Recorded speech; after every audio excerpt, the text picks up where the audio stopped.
That first year was mentally and emotionally hard. That second and third year was physically hard because you're not stopping. Like you have, toddlers going different directions. How do I keep both of them safe? What I think I struggled with and what I wish I would have learned earlier as a twin mom is just because the way that you have to parent your twins, right? Because you're stretched thin, whether it be because of twins or having three now, is you are still a good mom, even if you're not the exact mom you were to your first.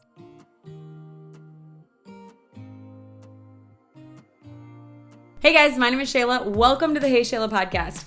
I went from full-time travel to full-time new COVID mom, and now I'm a mom of two. And holy wow, is motherhood and adulting a learning curve. There are so many decisions we need to make and a million ways to do it right. I created this podcast to interview some of my gurus to share their knowledge and empower you on your journey. Let me be your guinea pig and ask the questions you think everyone else knows. Here, we're a little hippie. We try to do things as naturally as possible. We're open-minded, and we don't take ourselves too seriously. But above all, we support one another and work to find what works. If you're into it, you're our people. Let's get started. Hello, everybody. Welcome back to the Hey Shayla Podcast. Today, I am interviewing a twin mom. If you found out you're pregnant with twins, if you are newly twins, I'm hoping that this gives you some comfort. If you're not, this podcast is just, this episode is just going to be like to learn how you do it. Because I remember thinking I wanted twins. And then when I had my first, I was like, how would I do this with two? So I'm interviewing Stephanie Sinclair, and she is with How Number Two Mom. Stephanie is a birth doula, a postpartum doula, a childbirth educator, a certified lactation consultant, health and wellness educator, and placenta encapsulator. She encapsulated my placenta with my last pregnancy and will be doing it with this one as well. Throughout her first pregnancy, she became extremely interested in birth education plans and stories. In 2015, she completed her birth doula training, and the rest is history. She's the mom to three. Her daughter is 10, and her twins are 7. So that makes this more interesting to me because I'm like, you're not just talking about the baby phase here. We're talking, you've been a twin mom for a while. So I just feel like twin moms are such an incredible breed, and I just wanted to ask her everything about it. So if you want to connect with Stephanie, you can find her at howtomom.com or on Instagram, howtomom, or on her podcast, How to Mom. She makes it very easy. How number 2 mom. I'm very excited. I did a poll on Instagram, be like, what should I ask this twin mom? And there were a lot of questions. So I'm excited to chat with her and learn all the twin things. All right, Stephanie, thank you so much for coming and being on my podcast. I obviously know you in real life because you encapsulated my placenta. Thank you so much for doing that. And also, you went to high school with my husband. I know. Isn't it such a small world? It is, but I love it. I was like, Seth, Yes. right? You guys went to school? He's like, yeah, we weren't in the same grade, but we were at the same school. I was like, yeah. Cool. So fun. And I know, I mean, I definitely remember Seth, but I knew his sister and cousin much better just because we played softball together. Yeah. So fun. I know. And when I think I was like dabbling with encapsulating my placenta, and you're like, girl, I got you. I was like, okay, walk me through this. And it was the best decision. I am like a mega advocate for magic. Yeah. And not for everybody. Some people, they're like, no, I don't love it. But I'm like, I would rather have it and not need it than need it and not have it. And even Seth, like when people are like, you did what? Yeah. I'll just look at Seth and I'll go, Seth, would you recommend encapsulating your placenta? And he goes, yeah. Absolutely. He's like, it's super weird, but like the Shayla that I had for the postpartum first time versus second time was 2 different people. I'm like, Well, and the thing is, most of the time when people kind of have a weird reaction or they're like, no way, I would never do that, it's usually just because they don't have the information, right? Like as soon as we kind of start to break down those walls and really talk about the concept and the history behind it, they're like, oh gosh, that does make a lot of sense. Yeah. It's just really kind of getting that like weird flavor, out of their mind. Yeah, it's not like tasty. I'm not like, oh yeah, it's time for my placenta pill. Right. But it's funny because when I was pregnant with my first, my doula had mentioned it and I was like, oh, no, definitely not that. Yeah. And then my girlfriend who was pregnant, she was like, are you going to encapsulate? And I was like, no, not doing that. She's like, well, are you at least going to bury it? And I was like, who are my friends? Yeah. Like, where are my people? Why are people talking about this strange concept? Yeah. And then I was literally crying on the couch when my doula called. 4 days postpartum. And I'm like, Brian, you have to tell her she can't come. I'm like way too emotional. And she's like, no, like I am coming and I am bringing your pills. And I was like, okay, I'm open to this, because it was really tough, that transition. And it was like within 24 hours, I was like, magic. Yeah. Yes. Literally. We're not doing that. You're like, I would do like, cause you keep them, you take them for a while and then you stop and then you have a few extra. I would be having a bad day and Seth would be like, maybe you should go take one of your placenta pills. And I'm like, oh, you're right. I forgot about. And it just makes a whole lot of sense. And there's this recent study, and we don't have to go far into that, but if anybody has questions, please reach out. Like, I'm an open book. I do not think it's strange if you think it's strange. I would rather just have a conversation. And if you're still like, yeah, cool, it's not for me, I'm like, great, at least you have the information now. Totally. But there's even like some updated research that they did in a lab that was like astonishing to me, because a lot of medical providers or like nurses that we have as clients, they'll be like, oh, that seems really crazy. And their reaction is like, well, yeah, the wild mammals in the wild, they consume their placenta immediately post-birth because they don't want prey to like smell pre-birth. Yes. Well, in this lab, they took mice, they took the placentas, they put it in one corner, and they put the babies in another corner. The moms went to the placentas. No. Yeah. And I was like, whoa, like, okay, that's mind-blowing for me, because even I'm like that. I'm like, yeah, apparently everybody claims like it's like the mammals do whatever, but it's to protect their babies. It's not really for the what? No, I know. If anybody wants to see this study, I was like, oh my gosh, this is like gold, because I understand why people hesitate, but then it's like, let's dig a little bit deeper and see. Their babies to go quickly consume the placenta. What? Yep. All right. Crazy. This is about twins. We're doing it. Let's talk about this is my life. My kids come home, they're like, Mom, are you doing a placenta? I honestly that's some content for you. I want to see the process of encapsulating. Okay. Okay. So we're talking about twin mom things. And I think this is kind of a twofold for viewers, I think. So I want it for the people who either just found out that they're going to have twins, or that have new twins, or just the viewer who's like, how do you do this? And so I love that you have 7-year-olds. So we're not just talking about the newborn phase. We can kind of go into most of it. I want to stick with like the younger years. Yeah. Because I think that's where most of my audience is, but at least to see like, I don't know, maybe if there's a light at the end of the tunnel. But so let's start with you. I always like to start with you. How'd you get into doula work a little bit, but more so I want to know, like, bring me back to the moment when you found out that you were having twins. The moment. And just yeah. So really, getting interested in doula work, I was a paralegal for 10 years, got accepted to law school. So what I do today is very, very different. But truly it was just through my own experience with having Mackenzie. When I was pregnant, I went to a prenatal yoga class. I came home and I was like, Brian, I think we need to hire a birth doula. And he was like, what's that? And I was like, I don't know. Yeah. I think we need one. Yes, literally. I knew that he wanted to be an active participant. He really wanted to support me, but he didn't know how. And I didn't know, because I had never experienced birth. Totally. And it's not that birth goes exactly as planned every time, but what felt different for me than the stories I was hearing from my friends is we were in the driver's seat. We got to decide how this day was going to look, how it was going to feel. As soon as they put Mackenzie on my chest, I looked around. I was surrounded by all these incredible women, midwives, nurses, and my incredible husband and doula. And I felt on top of the world. I felt like a badass. And I was like, I want to make sure all women get to feel this. Oh, I love that. It was that moment. I was like, yep, this is what I'm going to do. It took a little while. Why? Because you had a baby? A baby, and I had to go back to corporate America. And it was oh my gosh, right. Totally. Yeah. So you got there eventually.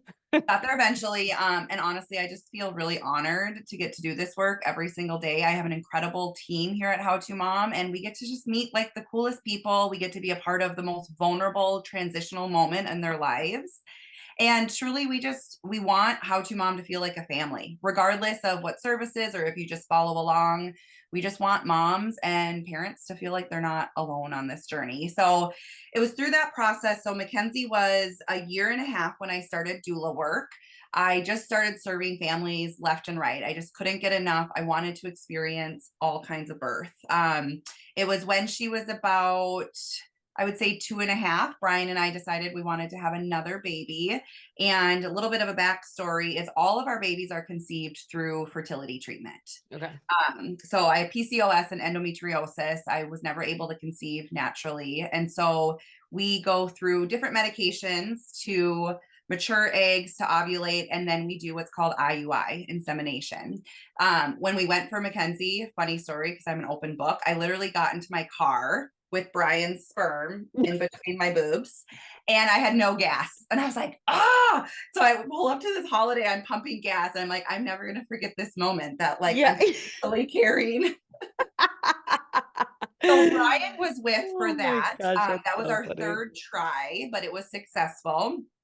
I was over the moon. I was so obsessed with getting pregnant that it wasn't until I was pregnant that I was like, oh yeah, now I have to think about birth. Yeah. But anyway, so we decided to go through treatment again. It was like almost too perfect with the twins. Like all of my numbers were spot on. Everything went really smooth. We were just in the first round, the first month. And I was like, gosh, it's like almost going too well. That I was like, what's happening? For that IUI, Brian had to go to work. So I always tell people, I'm like, I'm so good I got pregnant with twins by myself. Oh my gosh. Once again, you know, I put his sperm in a cup in between my boobs because you have to keep it body temperature.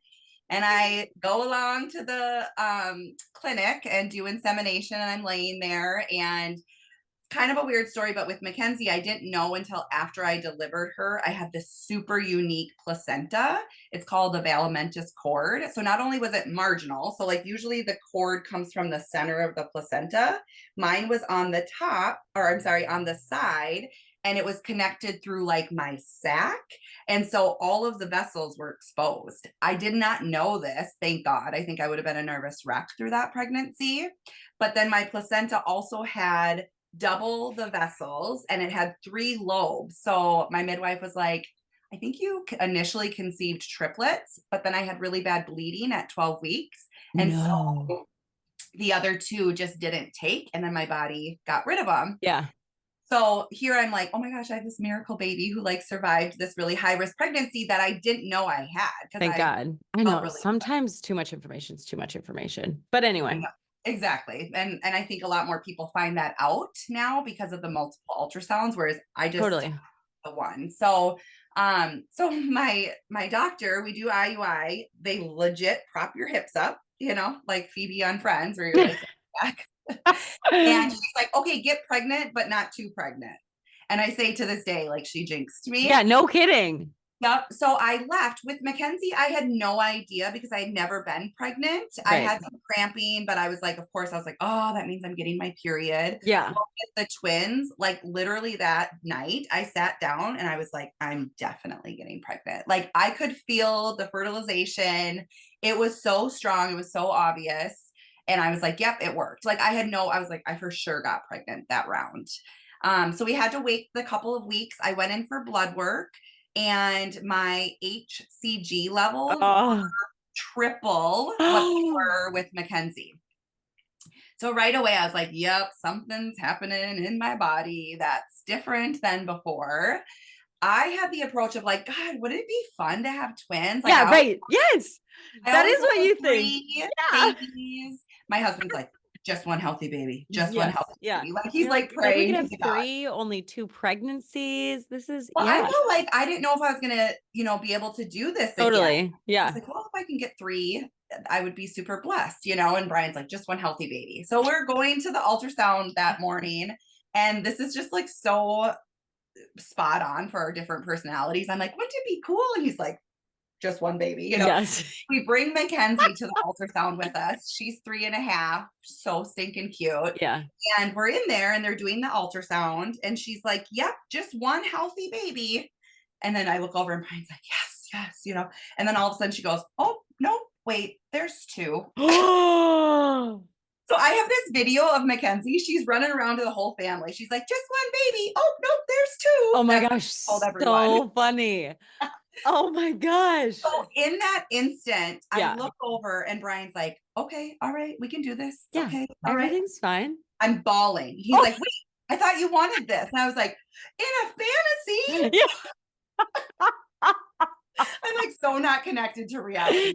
Because all of a sudden I'm like, I have to deliver, I have to carry 2 babies, I have to Right. deliver 2 babies, I have to nurse 2 babies. Like, how the heck am I going to do that? Yes. And I didn't even know at the time, because twins don't run in our families, like all the different types of twins and the risk factors. And so literally that day I was just like, called my mom on FaceTime and I was like, Mom, I'm happy, but like I'm freaking out. Totally. Yeah. Oh Um, my gosh. Yep. So like it's a moment you'll never forget. Obviously, we had plenty of time to adjust and prepare. And yeah, then we just got really excited and just felt like this was in the cards for us, and this is what we were supposed to be doing. So we got excited about it after the initial shock. I feel like that's so common with everything. Finding out you're pregnant, you're like, oh my God, what? Okay, wait, this is okay. Twins, like you find out the opposite gender of what you wanted. And then you're like, oh, I wanted a boy or a girl. And then you're like, actually, this is kind of cool. Like you just accept what you're given because it is such a blessing. And you're like, it'll You be just fine. gotta process. And the thing Yes, is, like yes. the men, they don't have like the raging hormones happening. So like there's a lot going on, you know, Totally, just yes. growing humans and trying to process But I news. think you're right. The processing, I think people kind of beat themselves up a little bit because they're like, well, obviously I'm happy about this, but like I'm also stressed out. It's like, yeah, to both of those things, 100%. Like, I always say like there's room for multiple emotions. Like we don't yes. have to commit to just one. So yeah, I was really, really fortunate. I had the lowest risk of twins, meaning they both had their own sac, they both had their own placenta. So it's the lowest type of risk of pregnancy or of twin pregnancies that you can have. I was still considered high risk just because, unfortunately, when you're pregnant with multiples, you just get put in that box. So all of a sudden, I'm like, I need to find an OB. Like I've never had an OB. I've always had a midwife. Oh, yeah. Oh, I was like 22 weeks pregnant, still like interviewing OBs because I Yeah. was like, I knew what I want, obviously, as a birth doula. I really wanted to go unmedicated and I wanted to have a vaginal birth and I wanted to do all the things that I wanted to do with Mackenzie. And to me, I was like, yeah, I might be considered high risk, and I might have a hard time getting pregnant, but I do really well growing babies. So I Yeah. felt really good my entire pregnancy. Okay. I have 2 questions about that. First, how do you interview OBs? Yeah, just call them, call their office. Really? Yep. I didn't know you could do that. Yeah, I was and like, I have to make an sometimes, appointment with all of these people. well, and sometimes you do. You still have to go into the clinic potentially, but I was also interviewing like smaller based OBs, like ones who actually attend the births that they go on call for. Hmm. Unfortunately, it's kind of fleeting with that availability, but we still have some local OBs that you can do that with here. Hmm. So you just call the clinic and ask if you could interview them? Yeah, just I might want to be a potential client or a patient of theirs. You can always ask questions about stats. I wanted to know like how familiar are they with multiples? What's Hmm. their kind of induction Like, yeah. recommendation? Do they support vaginal birth for twins and things like that? So then this was a lot of the questions that came in. Like, were you able to have a vaginal birth? And like, was one, what if one's breech and one's not? Then are you automatically C-section or how does it work as far as delivering twins? Yeah, such a good question. And of course, like I had to have the most unique experience. So basically, in order to have a vaginal birth, twin A, or the one that's closest to the cervix, it's usually twin A. Sometimes it can be twin B, which is even more confusing. But the baby who's going to be delivered first, that baby has to be head down. Okay. It doesn't matter the position of twin B, because if Hmm. you've already vaginally delivered twin A, even if twin B is breech, they will allow for that breech vaginal Yeah, the delivery. gate is open. Gates open. Everything's ready to go. And Pave the so way. yeah, so no, there are providers that Okay. definitely support multiple births. They also are familiar with vaginal deliveries, but there's also a lot of OBs out there that will say like, yeah, no, I just think you should do an automatic C-section. And there are risk factors, right? I've had lots of clients who have had a vaginal birth with their singleton and then choose to have a C-section with their twins based off of different risk factors, or if babies are really little, like, right, every family gets to decide what risk Totally. they're willing to take and what feels best and safest for them. Again, we had everything kind of on our side. Our babies were doing really well. I literally could not go into labor. I went into like prodromal labor every single night with the twins, but I went in for an induction at 38 and 3. I like could not go into labor. These babies did not want to leave. Wait, because what's full term for twins? So usually induction is recommended right at like 37, 38 weeks. You're considered full term. And just like at 42 weeks with a singleton, that the placenta can, essentially stop working at its full capacity. And so that's kind of the equivalent for twin pregnancies. Usually, if you don't have your babies by 38 weeks, they recommend induction. Not always, but that's kind of standard protocol.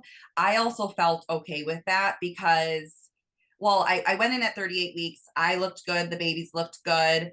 And I was like, I want to keep trying acupuncture. Like I was dilating. I was, having contractions. I just couldn't quite get over that cliff. And so it was at 38 and 3 that I was like, okay, I tried all the things. Do you think that because there were two, one couldn't nuzzle its way down into your pelvis to start? I just think I think I could have gone 40 weeks and I think everything would have been totally fine. And that was just kind of where we were at. I thought for sure we would have, like late February babies. And here it was, March 14th. And wow. I woke up every morning. I'm like, how am I still pregnant? Oh my gosh. Okay. So then you got induced. Yep. So I got induced. I showed up that morning at like 7 a.m. My doula was there. My husband was there. I had just a slow drip of Pitocin. We were going to break my water, but my twin A wasn't low enough. And so it just wasn't safe. And I didn't want him to get into a malposition. So we decided to hold off on that. I actually had my mom bring Mackenzie up around like 4 p.m. And I tell everybody this, like, she put me into labor. Like she was the oxytocin that I needed. Oh, Snuggled her. She cried. I cried because I was like, oh my God, the next time I see you, like everything's going to be so different. Totally. Yeah. And all of a sudden I looked at my mom. I was on the ball holding her and I was like, okay, like I'm like really starting to feel these contractions now. So they ended up leaving and going home. I was in active labor for about 6 hours with Deacon. I went to the bathroom. I started kind of bearing down on the toilet. My OB came in and in the Twin Cities, you do have to deliver in the OR with twins. Oh, okay. Okay. But we waited until I was like 9.5 and he's like, all right, let's go have these babies. And I'm like, sounds good. I remember like getting in the bed and I was like, somebody call my mom, get her back, because she wasn't there for Mackenzie. So I wanted her to be there with the twins. We got into the OR and I pushed for like 10 minutes and Deacon was delivered. It was super straightforward. And it went really, really smooth. And so I was so happy to have him in my hands. With Mackenzie, I ended up getting an epidural. So I never really felt that urge to push. And that was my big why with the twins. I was like, I want to feel that, not only for myself, but like for my clients and just the experience. I wanted to feel it all. So it went really smooth. He was able to come right up to my chest. And when I was about 34 weeks pregnant, I woke up in the middle of the night and I was like, something's wrong. Something's different. And Brian's like, what? And I'm like, I don't know. Something just feels off and weird. So he came with me to the bathroom and all of a sudden I felt this immense movement and I kind of like fell to my knees and lost consciousness a little bit. Well, what happened at that moment is I think Brinley had been breached. She tried to go head down and I think she got into a really awkward position because as soon as Deacon was delivered, I looked down at my belly and she was still super high. Like usually twin B follows twin A and then they're born within a couple minutes of each other. I looked down and she was like a ball underneath my right breast. I was like, oh, right away, Brian and I looked at each other and we're like, that's weird. Yeah. So I talked to my OB. I'm still laboring. I'm still having contractions. He's like, well, let's just see, like maybe try and push and see if that helps her. Well, instantly I was like, nope, it does not feel right. Like it felt so good to push Deacon, right? I was like, yes, like mama bear, like bearing down. Her, it all felt so wrong. I was like, no, it hurts so bad. This does not feel right. And he was like, okay, that's okay. You just need to labor more, So I'm like holding Deacon, like, kind of having those postpartum shakes. I'm still in labor. I have this huge baby. Oh my gosh. And what happens when you deliver baby, placenta. Okay. He's still connected. Yeah. The placenta's still in me. And I just continued to labor. My mom was there at that time. I have it all on video. It's like, I don't know. It was just a really crazy, surreal experience. And of course, the OR is filled with people because you have 2 nurses per baby. Plus, I had 2 nurses, plus my doula and my husband. Oh my goodness. Did your mom Yeah. make it? My mom did not make it for his delivery, but like as soon as he was on my chest, she came running in. Yeah, good. And she's like, "Oh my God, you're so amazing." And I'm like, "You've done this before." And she's like, "I've done childbirth. I have not done this." We are going to take a brief break to talk about hypnobabies. If you are pregnant and you want to have an unmedicated birth, I cannot recommend hypnobabies enough. I've done it with my first 2. I'm absolutely doing it with my third. It's twofold. So it's a labor and delivery course. So you go through the course, you learn about how to have a healthy pregnancy, you learn about how to deliver, about what happens in delivery, you learn about your options. There's so much good information in there.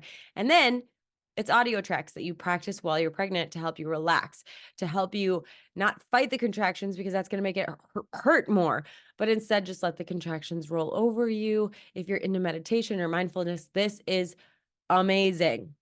It's amazing. I get DMs all the time telling me how much people love hypnobabies. I've also had people that go on to have C-sections and say that the hypnobabies helped keep them calm. It's just all around the best. So heyshayla.com/hypnobabieспod. Hey Shayla will get you a discount on the courses. Let's get back to the show. I'm just imagining this like transition phase, Ugh, it which was is a very weird, awkward where place. you have one baby who's still tethered to you. Yes. You need to get this other baby out. So you're trying to but you can't put the baby into dad's arms, or maybe you Well, they did eventually. So Deacon started showing hunger signs so he was born at 9:11. So it's like 10:30 and What? get Really? pretty hungry. Yeah. So my doula, who is so incredible, she started like self-expressing because she knew how important it was for me to get my baby's colostrum, and I really wanted to breastfeed. I didn't necessarily want to supplement at that time. And so she's trying to collect colostrum. I'm laboring. Brian's like, "Honey, you got to get this baby out." Like things were starting to get a little bit sketchy, right? Like Yeah. her heart rate was dropping and she was still recovering, but it was getting lower with every contraction. And was she moving down? She was moving down. Yep. She was moving down. It was just slow. I did need a little bit of Pitocin because I think my uterus was just tired at this Yeah. point. And so then I'm having Pitocin contractions while still, unmedicated. And I love nurses dearly, but I feel like this one nurse, like, not only just jinxed me, but so they finally take Deacon to the warmer and they're like, "He's 6 pounds, 9 ounces." And I'm like, "Oh my God, that's amazing." I just wanted to bring my babies home. Right. Yeah, right. And she's like, 6'9", that's a number you'll never forget. And I was like, I'm like literally birthing babies right now. Can we not make those? Yeah, right. And then I said, "Oh my gosh, Dr. Holman, like, are we going to be here until tomorrow?" And she's like, "Oh no, there's no way." And I'm like, "Okay." So we continue and continue. She's moving down, but she is sunny side up. She is completely posterior. Her chin is not tucked. So she's trying to navigate my pelvis with this like huge diameter. And he said, "I know this isn't ideal, but she needs to be delivered sooner rather than later. Are you okay with trying the vacuum, like an assisted delivery?" And I was like, at this point, Right. yes. Yeah. I wanted to try that before going in for a C-section. And so we attempted the vacuum once, and it popped off, which is like, an incredible sound while you're literally pushing a baby out. And then we attempted it again, and that's when her heart rate went into the 50s and didn't recover. And so it was literally within seconds. I think the C-section was called at 11:55. Everybody was sent out of the room. I was put on the C-section table, and I understood that everybody had a job to do, but I was like, "Hi, so I'm still unmedicated here and I'm laboring. So could I get some support? Because my husband's gone, my doula's gone, and I'm like dying." I'm like, I'm like getting strapped down and I'm like, I'm still in labor. It was really beautiful that my mom was there because she was able to go and be with Deacon. I had held Deacon, so I was okay with somebody else holding him at this point. And so then the anesthesiologist came over to me and she grabbed my cheeks and she just looked me right in the eyes and she was like, "Just breathe. just breathe with me. And I was like, she was my angel. Yeah, no kidding. And Dr. Hallman came around and he looked at me. He said, I promise you're going to be okay. And so is your baby. And I was like, okay, let's do this. Yeah. So I go under general anesthesia. Yeah, right. Because it had to happen. I didn't so have an quickly. epidural. Yep. So I go under general. I wake up 2.5 hours later in recovery. And right away, of course, I said, is my daughter okay? Yeah. And she said, yes, she's perfect. And I said, how much does she weigh? And they said 7 pounds, 10 ounces. Oh, what? Like, holy shit. That's like as much as my singleton baby weighs. She's my biggest baby. She was bigger than my singleton. Yep. Oh my God. So I think when she tried to go head down, Deacon took all the space. I still have tissue issues from like where she stretched, and she was big. Like she was not a small twin. And so, right. Yeah, very unique. They are born on different days. So Deacon was 9 Oh my God. March 16th. Brinley's C-section, this is how fast they acted. Brinley's C-section was called at 11:55. She was born at 12:04 on Whoa. On St. Patrick's Day. Yep. So my twins, like, it's just so typical that they would do that. That's so bizarre. Well, I was telling Seth, I was like, she had a vaginal and a C-section birth with her twins. And he was like, what? And I was like, the recovery from that is everything. And you're bringing home 2 babies. Oh my gosh. Yeah, it was intense. Okay, so that's where the bulk of the next questions are about that. Like, were you able to breastfeed both exclusively or pumping or formula? What did you do? Like, because this is where so for me, my second, Esme, was a twin, but at our 6-week appointment, we found out that one sac was empty and then one was viable. It was Esme. With this third pregnancy, I was like, I'm having twins. I'm having twins. I'm having twins. Like I had a late ovulation. I am breastfeeding. I'm older. This is a subsequent, like, and I was honestly panicking because I was like, we're still co-sleeping. We're still doing all like, how? I'm just having one, but I was legit convinced. And it was the same way. Seth was like, there's just one. It's fine. No, there's just one. It's fine. I'm like, and with my first or second, I was like, no, it'd be so fun if it was twins. And with this one, because I've always been like, maybe I want 3, maybe I want 4. Maybe my decision is just made for me now. I'm going to have 4, but how the F am I going to do this? Yes. Because just like logistically too. Right? Yes. Well, that's what it was. It was co-sleeping. I was like, can I co-sleep with 2? Can I exclusively, but everything that I've done with my first 2, would I be able to continue that with my second? So that's kind of what I'm wondering. Like somebody asked if you could do a home birth. Probably not because it's high risk. I don't think here in the Twin Cities, but yes, there are twin home births for sure. You just have to find the right team. Okay. So let's go with like, what can you exclusively breastfeed? Can you co-sleep? Do they sleep at the same crib? So I was lucky enough. I did exclusively breastfeed both twins until they were over a year. Jeez. And that, I think it was like multifaceted. Like, I think I was like, okay, Mackenzie had breast milk for, through like 14, 15 months. I wanted to provide the same if I was able to my other kids. I also didn't want to buy formula for 2 babies. Yeah, right. And I had now transitioned from, going back to work with Mackenzie to now being a stay-at-home mom, also running a business. I had the abilities to really work super hard at breastfeeding. I will say there was definitely some challenges. So Brinley is like, I love her. She's my Miss Independent, like super strong girl, but she kind of just had a lot of complications. She had a tongue tie. But what was tricky is I didn't know which baby was injuring my nipples. Oh like, my gosh. How do you know which one? I thought for sure it was Deacon because he was just very mousy and like didn't have a great latch, or it didn't appear. It wasn't until I went to an IBCLC and I was like, something's going on. We did weigh feed. So like we weighed both of them, fed both of them, and then weighed them again. Deacon, I think, took in 3.5 ounces and Brinley took in a ½ ounce. And I was like, oh, awesome, wow. I'm starving my child because I didn't know. Yeah. So the first 12 weeks were definitely a challenge where I was kind of doing triple feed. So I would put them both to breast, then I would pump, and then I would bottle feed just to make sure not only they were getting enough, but also that I was able to increase my supply. Yeah, right. It was definitely full time. I feel so lucky that I had the support and that I had the determination. because I love breastfeeding. I love breastfeeding my babies. It's something that I enjoy. It's something that I wanted to do with both of them. I will say, as a twin mom, I did tandem feed, especially at the beginning. I didn't love it. And so I've heard that from people. Yeah, it's just really hard, especially when they're so little, right? Because like you have to fully support their heads, and then Brian would have to kind of help me get them latched, and then you just literally feel like you're like, I don't know. Yeah. I just felt like I couldn't really bond with both of them at the same time. And so I probably made it harder on myself, but I would usually just feed them, one at a time. There were times where we'd come home and they were like 9 months and they were both hangry, and I would literally just like take my shirt off and lay on the floor.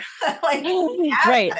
Take it. Yeah. Yeah. So that of course got easier as they got older. I could tandem feed. But I just really liked to do one at a time. And I would usually just pray that the other one wouldn't wake up while I was feeding the other one. Yeah. But I do have a funny twin story, because I feel like these really helped me in those tough days. The sleep deprivation was real. I really wish I would have invested in a postpartum doula, because it was just a lot, and Brian had to go back to work really quickly. Oh my I had a gosh. 3.5-year-old at home. Yeah. So we did not, we would co-sleep kind of unintentionally, right? Like it wasn't an every night thing, but a lot of times they would end up, I mean, they still end up in our bed, Yeah. So, 100%. but we did have 2 separate cribs just for me, safety wise. I felt like I was going to be able to sleep better if I knew that they were separate. But because I didn't tandem feed, and I wasn't a strict twin mom where I would put them on the same schedule. It never seemed to work for them. And now I know why. Like, they're very different sleepers. They're very different eaters. So it was almost harder for me to get them on like a strict schedule. So I just kind of, like a lot of us do, like I just would wing it and be like, okay, what's working today? But one night, I thought it was Deacon crying. And so I wake up, I come into the nursery, I take the baby, I put them to breast, I breastfeed. It's like still really dark in the room because the other twin is sleeping. Baby super satisfied, ready to go back to bed. I put baby back in the crib and I go to leave the room, and all of a sudden they're both crying. And I'm like, what in the world? Yeah. So I turn the light on. Well, I had put who I thought was Deacon back. I had put Brinley on top of Deacon in Deacon's crib. And I was like, I need help. Yeah, literally. Well, briefly, what postpartum doulas, what do they even do? So they would definitely, you can have a postpartum doula come during the day or at night. If they come at night, you get to choose whether you like pump in your bedroom and they bottle feed, or they bring baby into your bed and then you just breastfeed. So you're not actually having to get up every time. Oh my They gosh. can prepare meals. They can do light housework. I mean, we do so many things, and it's all very individualized, right? And so it's just really caring for the mom and helping in whatever way feels best for that family. I just think I was so heads down. Yeah, you can't even think. Couldn't even think. I was just like, hey, we're just going to do this today. Yeah.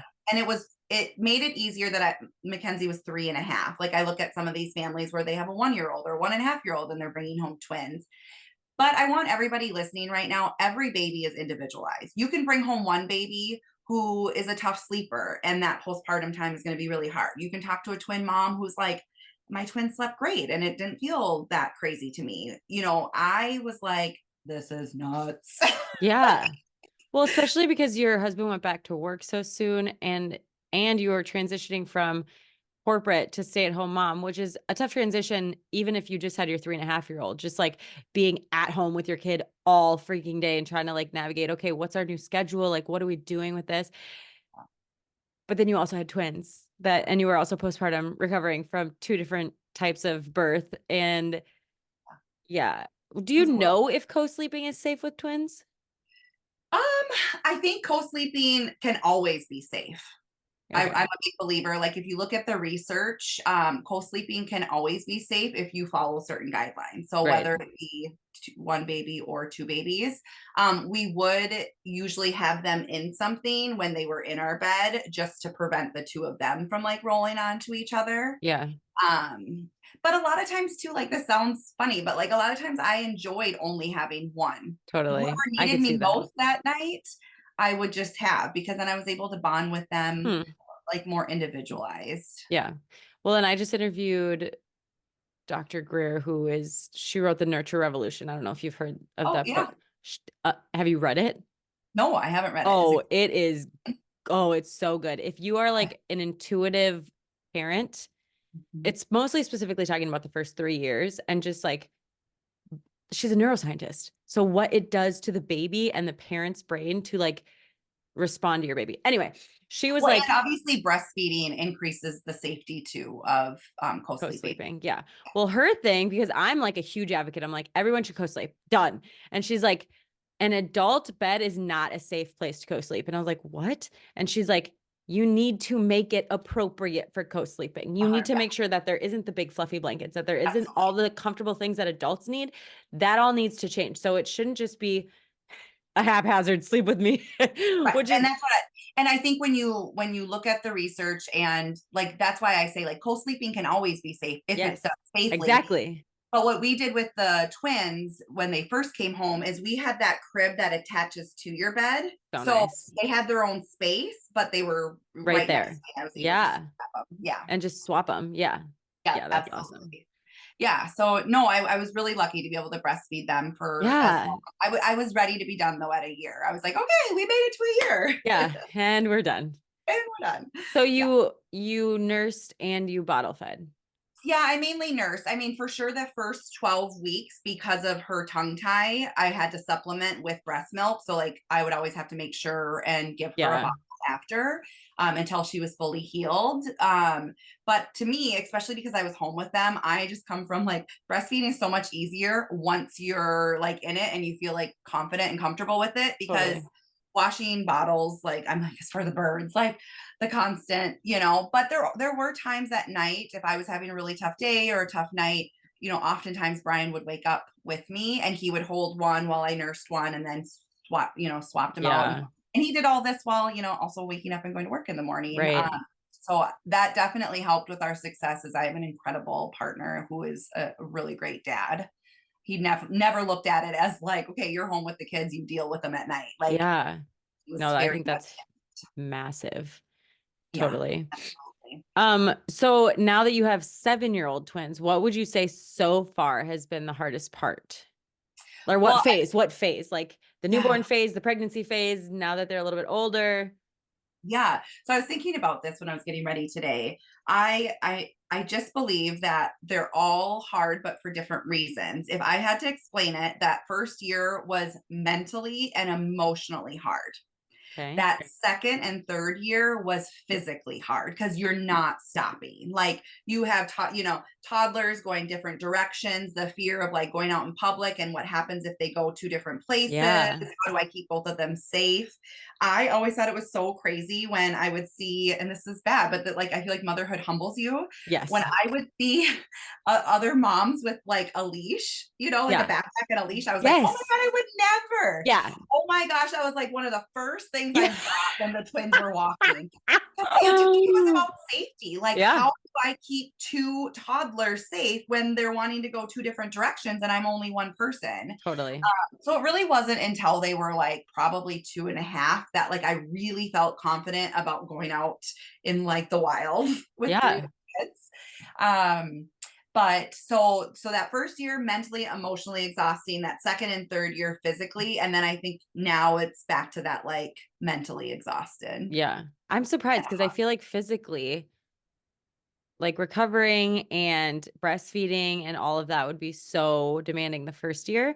But I could also see where you're just like, your head is spinning and you're just like, but I love the advice that you gave of they don't need to be on the same schedule. And like, maybe they are, and that works for you. But like, if it's not working, to just kind of take it, okay, this one's crying. They need to eat, or they need a nap, or kind of like treating them like two babies instead of like twins. Yeah, absolutely. And my twins are two very different people. Like I laugh that my oldest and my twin boy are more twins than my twins. Oh, really? Funny. I say, I'm like, they are two different people. They just happen to be in my belly at the same time, but essentially it's two different pregnancies. Right. They had their own sacs. They had their own placentas. They were just in my belly at the same time. Well, and I have a sleep consultant who had twins, and I love hearing from her. Yes. Do you know who I'm talking about? I do know who yeah. you're talking about. Yeah. Bedrock Sleep. Yes.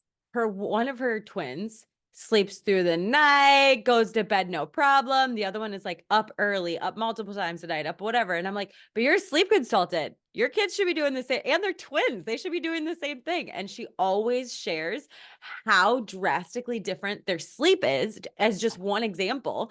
And it always just melts my brain. All right, we're going to take a brief break to talk about Go Diaper Free. Go Diaper Free is what I followed when I did elimination communication. Elimination communication is where you potty train your infant from infancy. And I say potty train, I don't mean it. It means that you follow your baby's cues and try and catch some elimination. I was really diligent with my first, super loose with my second, but I found that it just takes away the fear of the potty once you do start potty training. Some people really get into it and they like legit catch most of their babies' eliminations. They've got like a potty book when you do start training to teach them like to just talk about it. I find that books are really helpful. We have a potty by them. That's awesome. She like specifically designed it to make it as easy as possible for kids. They have like little organic cotton undies. Some of that are more normal and some of them are padded for potty training as well. So there's a lot of resources on their website if you want to try doing elimination communication from the get, or if you're ready to start potty training. And her recommendation is from 12 to 18 months. We did it at like 19 and 20, but you don't want to miss that window. So if you're interested in looking more into elimination communication or you're ready to start potty training, go to heyshayla.com/GoDiaperFree pod, P-O-D, and use Hey Shayla as a discount code. Let's get back to the show. Well, now that they're older, like, and this is why it makes me feel better, because I was like, gosh, that was such a crazy time. But now it's like, oh, it makes sense, because Deacon's the type of kid, like, he would stay up until 10 p.m. if he could, and he will like he would legit sleep in like a teenage boy. Whereas Brinley, she, as soon as her head hits the pillow, she is fast asleep. But 5 a.m. comes and she is like ready to take on the world, you know? And it's so been like that since they were little? Yeah, that's why I'm like, that makes perfect sense why they never wanted to be on the same sleep schedule. We put them to bed. Deacon wouldn't want to go to bed. In the morning, she'd be wide awake early. He'd be sleeping in. So I felt like, oh, okay, that's because that's like just who they are as people still. Okay, but you're talking about this in like a rosy retrospect kind of way. Like you're like, oh yeah, yeah, because I'm thinking about this and you can't really sleep until they're both sleeping. So you are staying up, whatever, we'll just make up these times, till 10 p.m. until one of them falls asleep, and then waking up at 5 a.m. when the other one wakes up. But I think I'm saying it in this like rosy way right now because it did make me feel better, because at that time I was like, what's wrong with me? Like, why can't I get these kids to sleep at the same time? And now it's like, well, that's why. It wasn't me. It wasn't them. Nothing was wrong. They are just two different types of sleepers. And so it made me somehow feel better. Totally. I guess. Yeah. Rectified. No, yeah. I think that's totally, and I think you're right. That's a good message for like moms, twin or not, to hear, because anytime something goes wrong, like anytime Esme doesn't fall asleep, because we co-sleep with both of mine still, and like one will pass out right away, the other one like takes 45 minutes, and I'm like, I'm laying here with you for 45 minutes while the other one's sleeping, just go to sleep so I can go to sleep, or like whatever. And you're like, okay, did she eat enough for dinner? Did I not wake up from her nap early enough? Like, what did I do to cause this baby to not go to? And like, sometimes I'm up with Seth and he's like, you should go to bed. And I'm like, yeah, but I can't right now. I'm like so awake. Why is that okay for me, but it's not okay for my toddler I mean, they're both toddlers now, but to not be able to fall asleep for 45 minutes. And I'm like, it's time to go to bed, Esme. You need to lay down and go to bed. And then Seth is like, hey, Shay, you're going to have to wake up early with them tomorrow because he has a wonky schedule. You should go to bed. And I'm like, I can't. Oh. Yeah. No, I think that's. Well, and Brian would, he would say if it was like a really great day, he's like, okay, let's think about everything we did and like totally that. And I'm like, it won't matter because it'll be different tomorrow. But of course, you're always like strategizing, or you're always thinking through of like, what didn't I do or what did I do? And I mean, I just think they're people. They're little people that have different needs on a daily basis. And I'm so lucky and glad that I can be the mom for them, but that doesn't mean it's not exhausting or frustrating. Because like if I'm having, and I always say this with 3, so here you go, here's my thing with like having 3 kids. I feel like as humans, we all have an off day about every 3 days. Oh, good. So what I felt like with having 3 kids, I was like, somebody always is having an off day. Whose day is it today? It Yeah. just rotates. But we would say, well, at least it's not 2 of them in the same I was day. going to say, what's better, 1 a day or 2 Yeah. in 1 I don't know. day? I don't know what's better. But no, now we're definitely on the other side. I mean, it's just like challenges that every family has, right? With 3 different schedules and the day-to-day busyness. But now it's like we're just at the sweet spot. We're even sitting down for dinner last night, just like the conversations and the jokes. And like Mackenzie's like, Mom, somebody in our family is possessed by an owl. And I look at her and she's like, say it. And I was like, ooh. And then Deacon's like, Mom, my butt's broken. There's a crack in it. Oh my gosh. I'm writing these down because Aaliyah's in a joke phase. So that's really funny. Just like laughing and you're like just seeing the interactions of the siblings. Between the two. Yes. So it's like, it's that rewarding time now where, right. And I would say that at the first year, it's like with any baby, right? You're like, it's just hard. You don't get a lot back, right? You're just giving. Totally. So when they start smiling or start talking or start 100%. interacting with each other, you're like, oh my God, this moment is giving me energy to tackle the rest of the day. Yes. So, I mean, would you say when they turned around 4, you started to kind of like breathe again? Well, it's funny because we go to the twins game every year. They have a twins day at the twins, which is really fun. And so that was always a great time to connect with other twin families. And I felt like all we ever heard was like, just wait, you just got to get to 3 months. Just wait, you just got to get to 6 months. Just wait, you got to get to a year. So to be honest, I didn't like that because then I felt like I was always waiting for that time. Totally. And so I just didn't like that mind frame. I just feel like motherhood is incredible and it's incredibly humbling and hard. And every day is just a new day to try your best. And so I never kind of look for that next moment. I also think it's unique too, right? Because of COVID, which, like I was a mom prior to COVID. And then I had 3-year-olds and a 7-year-old when COVID hit. I was super thankful that my twins had each other to play with. But I remember Brian and I, the first time we set up a camera in our backyard with the playground and screened it or streamed it on our TV. And we sat on the couch and we were like, this is glorious. Yeah. I just we made it to the next level. Moment. Totally. So they were, 3 and 7, 3 and 7, where I felt like, we still had to obviously watch them all the time, but it was a little bit of freedom, of wow, I'm actually talking to my husband and we're not being interrupted. Oh, that's so funny. Yeah. Okay. So what would you say to the mom who just went to the ultrasound and found out that she's having twins and is panicking? Yes. I would say find other twin families to connect with. It is such a unique experience. And as humans, we always try to relate with one another and it comes from good intention. But it's really, really tough when you feel like you're venting about something that's so unique and another mom is like, oh, I know I have Irish twins. And you're like, eh. But you still don't have 2 the same age. Right. And again, it's all good intention, but and you're like, I'm not disqualifying that you have a hard time, but it's a different kind of experience. That's interesting. Okay. It's just unique and different. And so I joined an ECFE class it was just twin families. Oh, wow. I love all of my clients who have twins because I feel like I'm the first person they call when they're when I thought I was going to have twins, I was like, I'm going to talk to Stephanie. I'm just going to ask her. You and Bedrock Sleep. I was like, yes, I just need to talk to them. And just it's something unique that they get it. And that there are things where here's my biggest piece of advice. And I thought about this too before jumping on.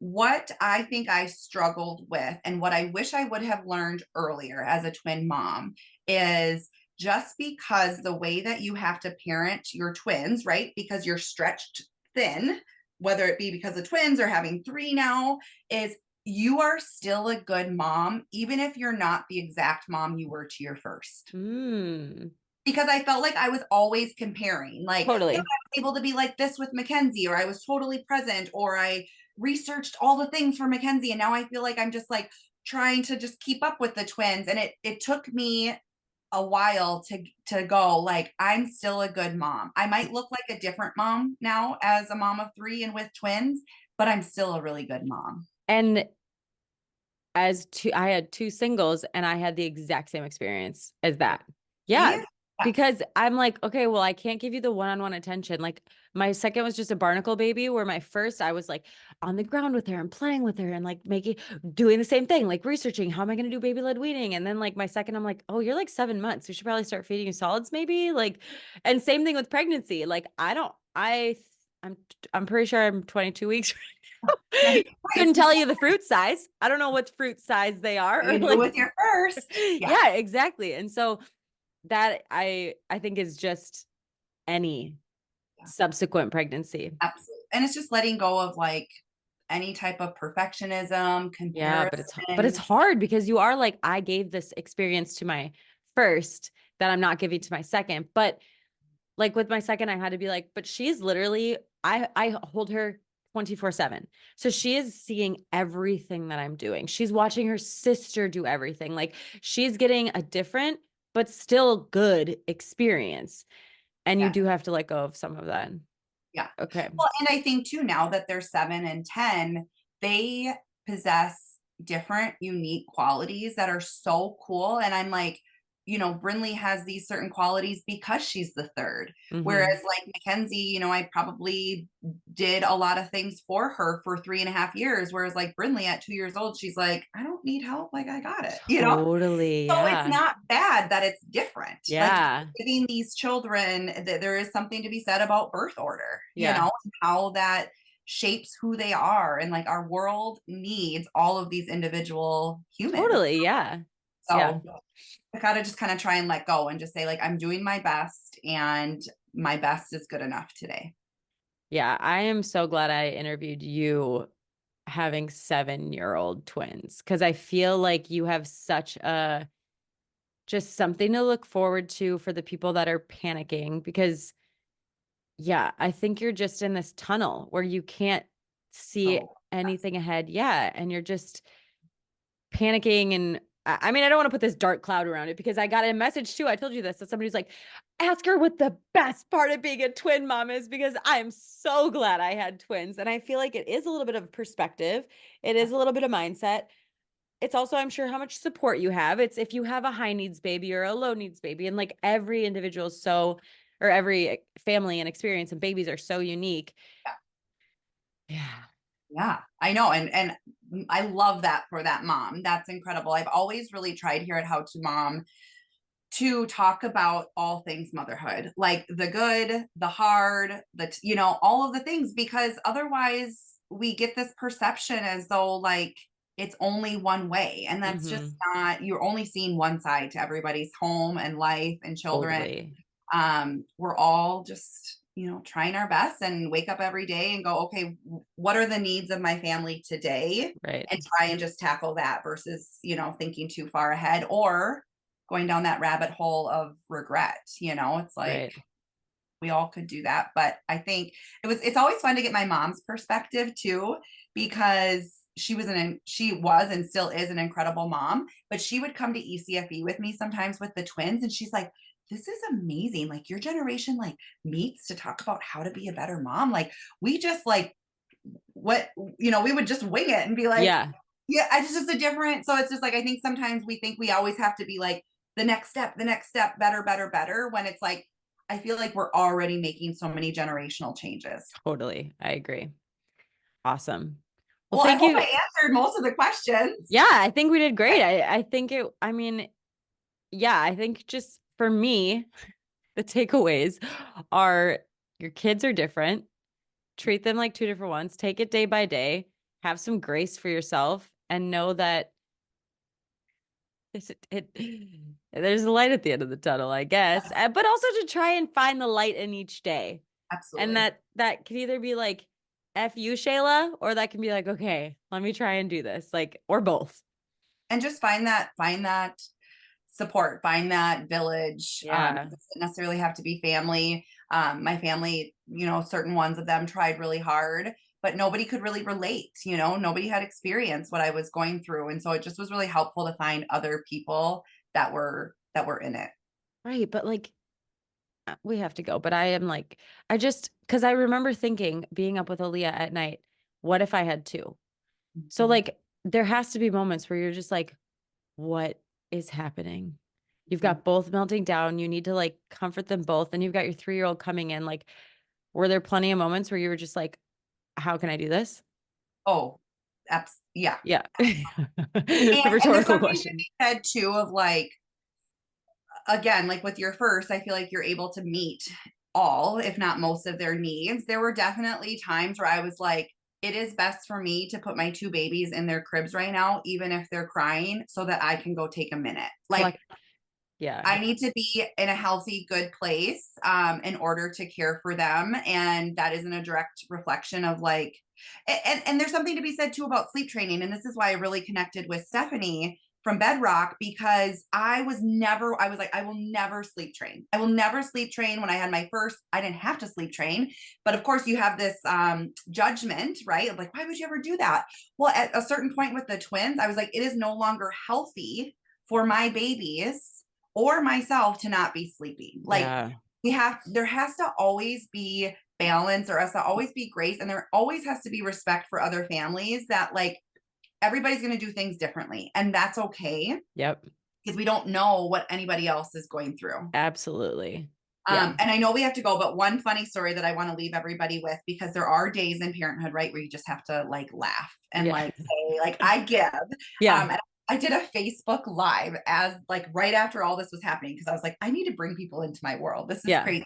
I had the twins in a bath. They're probably like 9 months old, splashing around. They're having fun, right? Bath time's always a go if like anybody's having a hard day. We did a ton of dance parties. That was the one thing I felt like I could get everybody in a good mood if we just like turned on some jams and danced. Yeah. They're in the bath. One of them poops. I don't remember which one. I'm like, awesome. So obviously I take both of the twins out of the poopy bathtub. I take them out. I'm like trying to quickly clean it. All of a sudden one's crawling and pees all over the floor. And I'm like, ah. And then I'm like, okay, trying to do this. And I'm trying to get over there. And then the other one's splashing and the other one's pee. And I'm like, oh my God. Oh my God. Grab me a paper towel. So like, I'm literally running all over the house. I'm like trying to figure out what the heck to do, but I don't know what to do. Yeah. What fire do I put out first? Right. They're both naked. They're both running around. I just went into the fridge. I opened the door. I grabbed a beer and I was like, yeah. Can't eat them, join them. Yeah. Like, I'm just going to take a minute here. Yeah. Totally. Well, because especially like what you said, when you need to take a moment, you don't need 3 hours. Typically you need like 3 minutes. Breathe. And you can be like, okay, wow, I'm glad I did that for myself, because now I can like, I'm going to go to their screaming room. Nothing's changed for them, but I'm a completely different person by just giving myself 3 minutes. Yeah. Absolutely. And that goes with everything, whether it be deciding to breastfeed or decide to be on medication or whatever it is. As a mom, like, you are going to be the best mom when you are healthy and also, you know, filling in where you need care. Totally.